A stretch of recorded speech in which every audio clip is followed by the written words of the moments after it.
Radhanpur national highway number 27 ઉપરથી ખુલ્લી ગટરોના કારણે ગૌમાતા ગટરમાં પડી જતા ગૌભક્તો દ્વારા ગૌમાતાને બહાર કાઢવામાં આવ્યા હતા.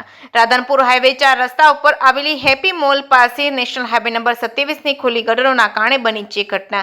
રાધનપુરના સુરભી ગૌશાળાના ગૌભક્તો અને ગૌસેવકો દ્વારા તેમને જાણ થતાં જ ઘટનાસ્થળે પહોંચ્યા હતા અને જાનના જોખમે ગૌમાતાને સુરક્ષિત રીતે બહાર કાઢી ગૌમાતાને બચાવી લેવામાં આવ્યા હતા. નેશનલ હાઈવે ઓથોરિટી તાત્કાલિક ધોરણે ગટરોના ઢાંકણા બંધ કરી તેવી લોક માંગ ઉઠી છે. નગરપાલિકાના ચીફ ઓફિસર અને નગરપાલિકાના પ્રમુખ દ્વારા નેશનલ હાઈવે ઓથોરિટીને નોટિસ આપી અથવા તો રજૂઆત કરી તાત્કાલિક ધોરણે આવી ખુલ્લી ગટરોના ઢાંકણા બંધ કરવામાં આવે તેવી માંગ કરવામાં આવી છે. જે કે ગુજરાતી સાથે મનુ ઠક્કર, રાધનપુર. નરેશભાઈ જીવણભાઈ ઠાકોર, રાધનપુરના રહેવાસી.